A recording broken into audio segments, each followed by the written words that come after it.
Nitu মাহবুবের diary লেখিকা ত্রিধা আনিকা পর্ব 14। মাহবুব বলেছে, আচ্ছা করিস। নিতু তখন কান টেনে ধরেছে মাহবুবের। এক্ষুনি করব, এক্ষুনি। মাহবুব অসহায় স্বরে বলেছে, ওকে এক্ষুনি করবি, অন্তত কানটা ছাইড়ে দে। খুন যেহেতু করবি, আলাদা করে কান ছিঁড়ে ফেলবার তো দরকার নেই। নিতু তখন মাহবুবের হাতে কামড়ে দিয়েছে। মাহবুব দাঁতে দাঁত চেপে ভেতরে ভেতরে ও মাগো বাবাগো বলে চিৎকার করেছে। নিতু তখন আবার বকেছে মাহবুবকে, তেলাপোকার বাচ্চা, ইঁদুরের বাচ্চা, গিরগিটির বাচ্চা। মাহবুব মিনতি করে বলেছে, বাবাকে কেন বকছিস নিতু? বাবার তো কোনো দোষ নেই, আমার দোষ, আমায় বক। ব্যাস, আর নিতুকে থামানো যায়নি। পৃথিবীর সব গালি সে একসঙ্গে করে বক্তৃতার মতো আওড়েছে। বাবু হলো যখন, নিতু তখন চূড়ান্ত ক্লান্ত, প্রাণপণে হাঁপাচ্ছে। কপাল আর গলা বেয়ে দরদর করে ঘাম, মুখটা রক্তশূন্য ফ্যাকাশে। নার্স নিতুকে তখন শান্ত করছে। ডক্টর জেরিন বাবুকে মাহবুবের কোলে দিয়ে বললেন, কংগ্রাচুলেশন, বাবু তো একদম আপনার মতোই হয়েছে, নিন সবাইকে দেখিয়ে আনুন। মাহবুব মুখ হা করে বাবু কোলে থরথর করে কাঁপতে লাগলো। বাবুর গা থেকে কেমন যেন আপন আর নতুন একটা মন মাতানো সুগন্ধ। মাহবুব একদৃষ্টে তাকিয়েছিল কিছুক্ষণ বাবুর মুখের দিকে। আরাম করে ঘুমোচ্ছে বেচারা। একটু আগেই যে সে মাকে তুমুল কাঁদিয়ে পৃথিবীতে এলো, এই নিয়ে কোনো হেলদোল নেই। যেন এসব কিছু নিয়ে সে ভাবতেই চায় না। মাথা ভর্তি বড় বড় চুল, ভ্রু কুচকানো, প্রশ্নবোধক মুখভঙ্গি। আমায় ঘুম ভাঙিয়ে কেন নিয়ে এলে এখানে? মাহবুব ফিসফিস করে ডাকলো, বাবা, বাবা আমার। মাহবুবের বুকের ভেতর তখন কেমন যেন একটা মিশ্র অনুভূতি। সব পেয়ে গেলে মানুষের কেমন লাগে, কিংবা সব আনন্দ এক মুহূর্তে হাতে চলে এলে কেমন লাগে। বাবুকে নিয়ে বাইরে আসতে শাহিদা বকলেন, ছেলে কোলে নিয়ে দৌড়াচ্ছিস, আজান ইকামত দিয়েছিস, কানে আজান দে। মাহবুব অসহায় মুখে বলল, আজান মনে পড়ছে না মা। শাহিদা ভীষণ রেগে গেলেন, কাল রাতেও তো আজান দিয়ে শোনালি, এখন ভুলে গেছিস? আফরোজা খুব হাসলেন। মাহবুবের মাথায় হাত রেখে বললেন, যতটুকু মনে পড়ছে ততটুকু দাও। মাহবুব কাঁপা কাঁপা স্বরে আজান দিল, ঠিকঠাকই দিল। নিতু বাবুর মুখ দেখেও বকলো মাহবুবকে, আপনার মতোই তো হয়েছে দেখতে। কেন আপনার মতো হলো কেন? আপনি পেটে রেখেছেন না আমি? আপনার মতো হয়েছে যখন আপনি একে ব্রেস্ট ফিডিং করাবেন, আমি নেই আপনার ছেলের সঙ্গে। স্বার্থপরের ছেলে স্বার্থপর। আমার কাছে তো মনে হচ্ছে তোর মতো হয়েছে নিতু, কপাল তো একদম তোর মতো। দেখ, তুই ঘুমোলেও এমন দেখায়, হাত পাগুলো শুধু আমার মতো। ওসব ধরলে কি চলে নিতু? মুখটাই তো আসল, তাই না? মাহবুব অসহায় তাকে বিড়বিড় করছিল তখন। নিতু রাগে চোখে তাকালো, মুখটাই আসল, আর কিচ্ছু আসল নয়? মাহবুব বাবুর দিকে ভালো করে তাকালো। ছেলে হয়েছে বলেই তো আমার সঙ্গে মিলল, আমি তো ইচ্ছে করে বলিনি মিলে যাক। নিতু আগুন ঝরা চোখে তাকালো, ডান উরুটা দেখুন, আপনার মতো একটা তিলও আছে। আমার তো মনে হচ্ছে আপনি আপনার ফটোকপি করানোর জন্য আমাকে ব্যবহার করেছেন। আপনার মেইন পেপার মেশিন দিয়ে দিয়েছেন, জেরক্স বেরিয়ে এসেছে, ফটোকপি সাইজ একটু ছোট হয়েছে, এই যা। মাহবুব অসহায় হয়ে দুদিকে নাবোধক মাথা নেড়েছে। এমনটা সে একদম চায়নি, একদমই না। সে তো চেয়েছে তার মেয়ে হোক, নাম হবে বৃষ্টি স্নাতা। এরপরেও মেয়ে হোক, এরপরেরও মেয়ের নাম হবে ঋতস্মিতা, এরপরও মেয়ে হবে সুচিস্মিতা। এই নামগুলো সে অনেক আগে থেকেই ভেবে রেখেছে। মেয়ের নাম কঠিন হবে, কোনো ছেলে অত সহজে ডাকতে পারবে না। ছেলের জন্য তো কোনো নাম ভাবেইনি সে। ফটোকপির কোথাও ভুল আছে কি না ভালো করে দেখে নিন, না হলে আবার করবেন। আমার পেট তো খোলাই আছে। এরম করে কেন বলছিস নিতু? আমাদেরই তো সন্তান। আমাদের নয়, বলুন আপনার। নামও আমি ভেবে রেখেছি, মাহবুবের ছেলে শাহাবুব। বুব ঠিক রাখলাম, ডাকনাম বুবুল। দুজনের বেসিক মিল থাকুক, কি বলেন? বাবুকে যখন নিতুর কোলে ভালো করে জড়িয়ে দেওয়া হয়েছিল, মাহবুব তাকিয়ে থাকতে পারেনি। এত আনন্দের দিকে আসলে তাকিয়ে থাকাও যায় না। কি অপূর্ব চোখ জোড়ানো দৃশ্য। নিতুটা বাবুকে কোলে নিয়ে মুগ্ধ হয়ে দেখছে। হাতের আঙুল, মাথার চুল, চোখ, কপাল সব সেকে সেকে দেখছে। চোখে মুখে অপ্রত্যাশিতভাবে সব পেয়ে যাওয়ার অপার আনন্দ।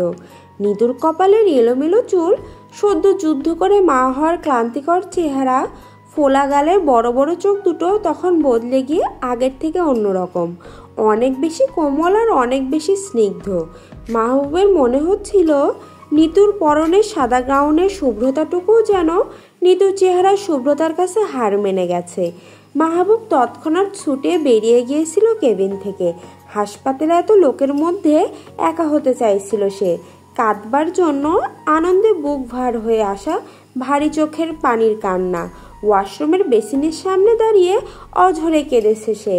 এত আনন্দ, এত পরিপূর্ণতা, এত বড় প্রাপ্তি এই এক জীবনে সে কেবল অবলীলাই না পেয়ে গেল। এত সুখ, এত অলৌকিক আনন্দ, এত অবিশ্বাস্য তৃপ্তি তার মতো সামান্য মানুষ পেয়েছে। ভাবা যায়, এ তো স্বপ্ন পূরণের থেকেও বেশি পেয়ে যাওয়ার স্বপ্নের মতো। জীবন কত সুন্দর! আহারে! পরের বছর এক রাতের বেলা নিতু বাবুকে দুধ খাওয়াচ্ছে। মাহবুব অসহায় ভঙ্গিতে হাঁটু ঘেরে বসে এক দৃষ্টিতে সেই দৃশ্য দেখছে। ছেলে পৃথিবীতে আসার পর সে যে সব কিছু থেকে এমন বঞ্চিত হয়ে যাবে কে জানতো। এই যে সে আজ বিকেলে এলো, এসে থেকে নিতুর কাছে যাবে বলে অপেক্ষা করছে। নিতু কি সে কথা একটু ভাবছে? ছেলে কোলে নিয়ে সারাক্ষণ ওলে বাবা করে যাচ্ছে। আরে বাবা, ছেলে তুই পেলি কোথায়? ছেলের বাবা তোকে আদর করলো বলেই তো। এখন দেখো, ছেলের বাবাকে আদর তো দূর, কাছেই ভিড়তে দিচ্ছে না। মাহবুব ছেলের দিকে কপাল কুঁচকে তাকালো। কি সুন্দর নিতুর কোলে শুয়ে আনন্দে হাত পা ছুটছে দুধ খাচ্ছে। নিতুকে দেখো, বলে আমার লক্ষ্মী সোনা করছে। এতটুকুন একটা ছেলে, ওর জন্য বাকি সবাইকে নিতে ভুলে গেছে। এই যে নীল টি শার্ট পরনে ক্লিপ সেপ মাহবুব সামনে একটু আদরের জন্য ভিখারির মতো বসে আছে। নিতুর কি তাতে কোনো হেলদোল আছে? এই ছেলে যেদিন থেকে নিতুর পেটে, সেদিন থেকে মাহবুব তার আদর খুইয়েছে। তখন থেকে তার জীবনে আলো আধার এক হয়ে গেছে। ছেলের এই আদুরে কপাল দেখে মাহবুবের ভেতরটা হাহাকার করে উঠল। যে নিতুর জন্য সে এত সাধনা করলো, এত বিরহ সইল, সেখানে সে কিছু পেল না। আর এই বেটাকে দেখো, পেটে থেকে নিতুকে এত এত কষ্ট দিল, এখন নিতুর কোলে আনন্দে হাগুমতো করছে। আহারে! মাহবুব ঘড়ি দেখলো, 11:45 বাজে। মাহবুব অসহায় স্বরে জিজ্ঞেস করলো, বাবু আর কতক্ষণ খাবে বলতো? নিতু ধমকে উঠল, কতক্ষণ খাবে মানে? এটা কোন ধরনের প্রশ্ন মাহবুব ভাই? বাবু তো এই শুরু করলো, বাবু খেতে খেতে ঘুমোবে। খেয়ে খেয়ে ঘুমোবে মানে? খাইয়ে দে, আমি দোলনায় দোল খাইয়ে ঘুম পাড়িয়ে দিচ্ছি।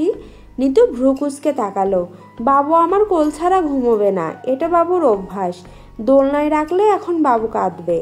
মাহবুব মনে মনে বলল, কাঁদবে, থাতিয়ে দুঘা চর দিলে এসব আহ্লাদীপনা পেছন দিয়ে বেরিয়ে যেত। দোলনায় কাঁদবে কেন? দোলনায় কত আরাম। দোলনায় তো আমি এমনি বসলেই ঘুম পেয়ে যাই। দে, আমি দোলনা দুলিয়ে ঘুম পাড়িয়ে দিই। বললাম না বাবু কাঁদবে। বাবুর কান্না আমার সহ্য হয় না। দেখি সামনে থেকে সরুন, এমনভাবে ঝুঁকে আসেন, বাবু তো ভয় পাবে।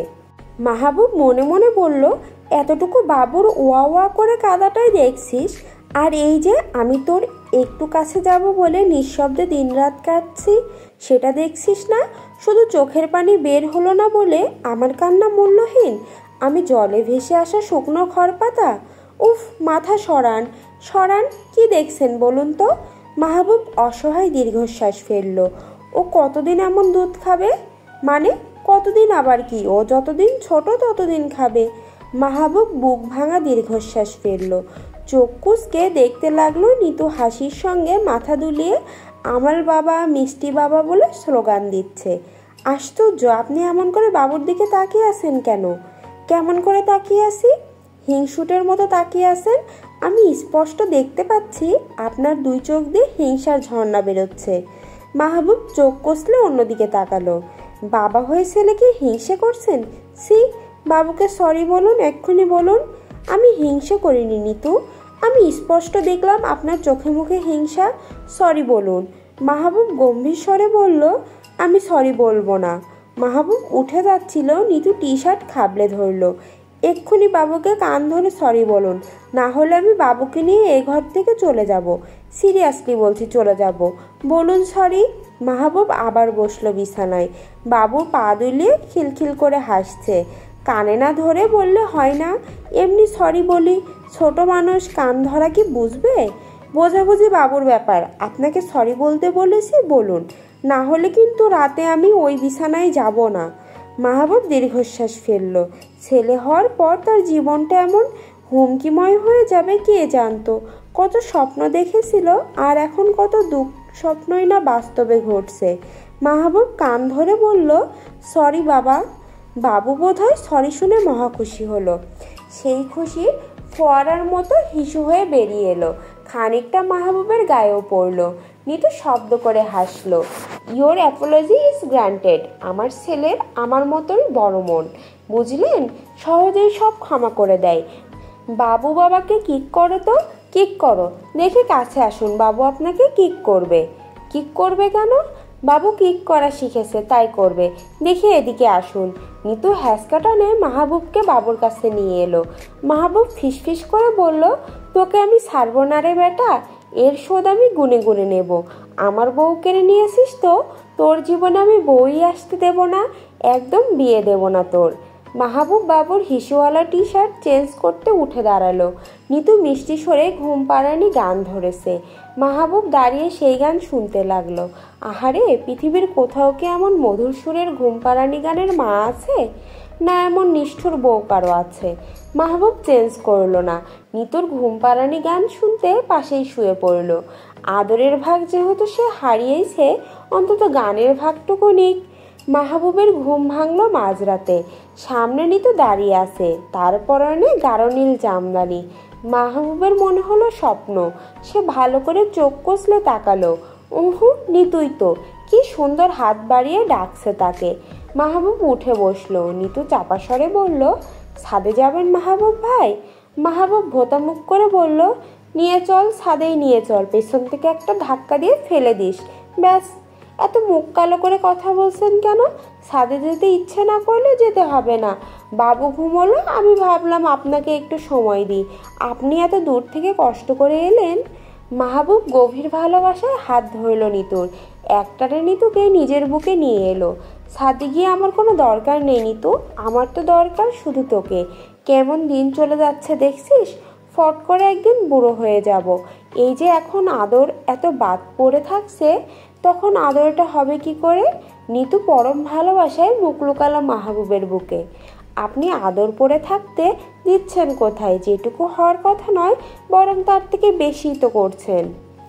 মাহবুবের ঠোঁট নেমে এলো নিতুর কপালে। নিতু আবার প্রথম দিনকার মতো লজ্জায় লাল হলো। মানুষটা তাকে শুলেই এক রাজ্য লজ্জা পেয়ে বসে তাকে। আদরের সময়ে কথার কিছু মুখে আটকায় না মানুষটার। সব সময় সে ভয়ে ভয়ে থাকে, মুখ ফসকে কি বলে দেয়। আজ তোকে 20 টাইমসের আগে ছাড়ছি না। ওই 2-1বারে আমার কিছু হয় না, বুঝলি? অবস্থা আরও খারাপ হয়ে থাকে। নিতু হেসে ফেলল। কি হলো, হাসছিস কেন? আমি কি মিথ্যে বলছি?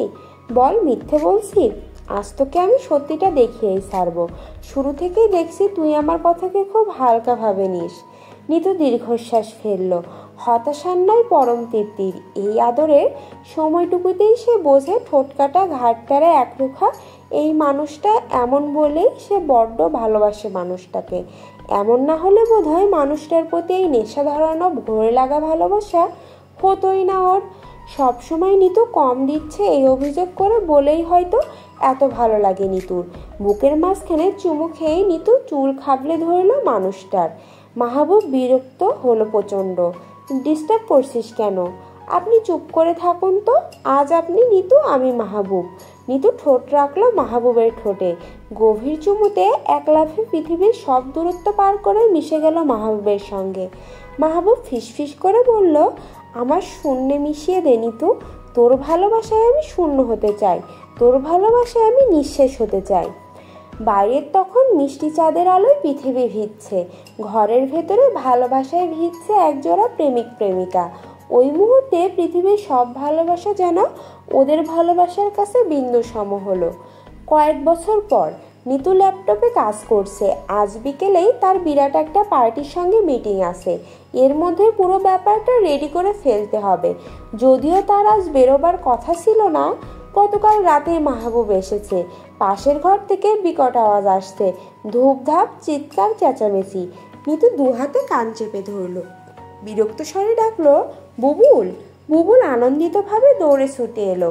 তার মাথায় গামছা বাঁধা, পরনে লুঙ্গি, স্যান্ডো গেঞ্জি, মুখে দাড়ি গোফাকা। বুবুলকে দেখে নিতুর মন ভালো হয়ে গেল। বুবুলের দিকে যতবার নিতু তাকায় ততবার যেন ছোটবেলার মাহবুবকে দেখতে পায়। কি হয়েছে বলো তো, এত আওয়াজ কিসের? তুমি এমন সেজেছ কেন? আমি আর বাবা যুদ্ধ খেলছি মা, গোলাগুলির আওয়াজ হচ্ছে। আমি মুক্তযোদ্ধা, বাবা হানাদার বাহিনী। 1971 সাল চলছে। আমি একটু পরেই বাবাকে অ্যাটাক করব। অ্যাটাক করবে? বাবার ঘাঁটি আমরা চারিদিক থেকে ঘিরে ফেলেছি। তোমার বাবাকে ডাকো, জরুরি দরকার আছে। বাবা তো এখন আসতে পারবে না, বাবাকে মুক্তিসেনারা ঘেরাও করে ফেলেছে। বাবা খাটের নিচে। খাটের নিচে? বাবার বাঁ পায়ে গুলি লেগেছে, ভীষণ রক্ত বেরোচ্ছে। বুবুল আবার ছুটে গেল। নিতু পা টিপে টিপে গিয়ে পাশের ঘরে উকি দিল। মাহবুব সত্যি খাটের নিচে। বুবুল এক একবার বিকট আওয়াজে গুলি করছে। মাহবুব ও আ করছে। ঘরের সমস্ত কিছু এলোমেলো করে যুদ্ধের পরিবেশ সৃষ্টি করা হয়েছে। জায়গায় জায়গায় রং ছিটিয়ে রক্ত তৈরি করা হয়েছে। নিতু দীর্ঘশ্বাস ফেলল। গম্ভীর স্বরে জিজ্ঞেস করলো, ঘরের এ কি অবস্থা করেছেন মাহবুব ভাই? মাহবুব জবাব দিল না। বুবুল হাত ইশারায় নিতুকে চুপ সাইন করালো। এখন যাও মা, হানাদার বাহিনী একটু পরে আমাদের কাছে স্যারেন্ডার করবে, তখন বাবাকে ডেকো। খাটের নিচ থেকে মাহবুবের গলা শোনা গেল, নিতু চট করে আমায় 1 কাপ কফি দিয়ে যা তো। যুদ্ধ করতে করতে আমার গলা শুকিয়ে এসেছে। 2টো টোস্ট বিস্কুটও দিস। মা, আমাকেও একটু কফি দিও, আমারও বাবার মতো গলা শুকিয়ে এসেছে। নিতু হতাশ ভঙ্গিতে কফি আনতে উঠে গেল। এই মানুষটা দিনকে দিন বিচিত্র রকম হয়ে যাচ্ছে। যত দিন কাটছে নিতুর মানুষটাকে দেখে অবাক হওয়ার পরিমাণ বাড়ছে। নিন, কফি এনেছি। কফি খাটের তলায় দাও মা, বাবা তো এখন যুদ্ধে আছেন, আমরা যুদ্ধের মধ্যে কফি ব্রেক নিচ্ছি। মাহবুব সত্যি খাটের তলা থেকে কফিতে চুমুক দিল। বুবুলও বাবার সঙ্গে খাটের নিচে ঢুকে গেল। দুজনের মধ্যে কফি খাবার ফাঁকে ফাঁকে যুদ্ধ বিষয়ক আলোচনা হচ্ছে নিচু গলায়। নিতু কান পেতে আলোচনা শুনবার চেষ্টা করলো। গোলা বারুদ বিষয়ক গুরুগম্ভীর আলোচনা। মাঝে মধ্যে নিতুর মনে হয় বুবুল যতটা না বাচ্চা, মাহবুব তার থেকে বেশি বাচ্চা। এই দুজনের সঙ্গে যে নতুন একজন আসতে যাচ্ছে, সেই খবরটা এখনো জানানো হয়নি কাউকে। নিতু আজকে সকালেই টেস্ট করিয়েছে। ক্লিনিক্যাল টেস্টের পর সে কনফার্ম হয়ে তবে মাহবুবকে বলবে। মা, তুমি এ ঘরে বসে আছো কেন? তুমি তো যুদ্ধ দেখলে ভয় পাবে। তুমি ওই ঘরে চলে যাও, তুমি থাকলে আমাদের যুদ্ধ করতে অসুবিধে হবে। নিতু ঘর থেকে বেরিয়ে নিচে এলো। আফরোজা ভীষণ আনন্দিত হয়ে সালমার সঙ্গে কিছু আলাপ করছেন। নিতুকে দেখে সেই আলোচনা বন্ধ করে দিলেন। নিতুর কাছে ব্যাপারটা খুব অদ্ভুত লাগলো। তোমরা আমায় দেখে কথা বন্ধ করে দিলে কেন মা? কারণ কথাটা তোর সামনে আলোচনার নয়, তাই। তুই কি এখন বেরোবি? বেরোবো। দেরি করছিস কেন? নিতু খুব রাগ হলো। মাহবুব এসেছে বাড়িতে, আজ তার বেরোতে ইচ্ছে করছে না। সে চাইছিল মাকে বলবে ব্যাপারটা। আজকের মিটিংটা বাবা না হয় বড় চাচা দেখুক, কিন্তু এখানে তো অন্য ব্যাপার। যেন নিতুকে বাড়ি থেকে ঠেলে বের করে দিতে পারলে সবাই খুশি। নিতু মিটিং থেকে ফিরল রাত 9টার পর। বাড়িতে ঢুকতে বেশ বড় ধরনের একটা চমক খেলো। কাজিনরা সবাই এসেছে, পলাশ, নীলু, মুকুল, সবাই। এরা হঠাৎ করে কেন? এদেরকে ডাকলো। মুকুল নিতুকে দেখে চিৎকার চেঁচামেচি শুরু করলো খুব। তোর ছেলের বিয়ে দিয়ে দে নিতু, কতদিন একসঙ্গে হই না আমরা। আজ মাহবুব ভাই ডাকলো বলে এলাম। নিতুর খুব ভালো লাগলো মানুষটার এই একটা গুণ, সবসময় আত্মীয় পরিজন বন্ধু বান্ধব নিয়ে হইচই করে বাঁচা। কত যে ভালোবাসতে পারেন সবাইকে। ডিনারে জম্পেশ আড্ডা হলো, গান হলো, বলা হলো একটা কেকও কাটা হবে। পুরোটা সময় কাটলো আনন্দময় হট্টগোলের মধ্যে। নিতুর মনে হলো এইরকম দিন সে হারিয়েই ফেলেছিল, আজ আবার তাকে কেউ ফিরিয়ে দিল। কেক কাটার পর বসলো একদল কাঠ খেলতে। নিতু এক ফাঁকে মাহবুবকে বলল, আপনি ডেকেছেন ওদের? মনে হচ্ছে বাড়িতে ঈদের দিন, এত ভালো লাগছে। মাহবুব চোখ মুখ কালো করে বলল, আমার তো ওদের প্রতিদিন ডাকতে ইচ্ছে করে রে নিতু, টাকা পয়সা কুলোয় না, তাই ডাকি না। সামর্থ্য থাকলে আমার ফ্যামিলি হতো 1000 লোকের, বিশেষ রাজপ্রাসাদ বানাতাম, আত্মীয় পরিজন সব ঘিরে থাকতো সব সময়। সকাল থেকে রাত পর্যন্ত চলতো খাওয়া দাওয়া আর গল্প।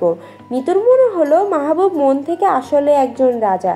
শুধু লেবাসটা গায়ে নেই। এই যা, রাজা যেমন রাজ্য ভর্তি সমাগম করা লোক নিয়ে বাস করতে ভালোবাসে, মাহবুবও সেরকম, সবসময় একটা ভরা আসর ভাব। তারা যেন একান্তে কিচ্ছু চায় না, বেড়ানো বলো খাওয়া বলো সব কিছুতে দলবল চায়, ভাই বন্ধুদের চায়।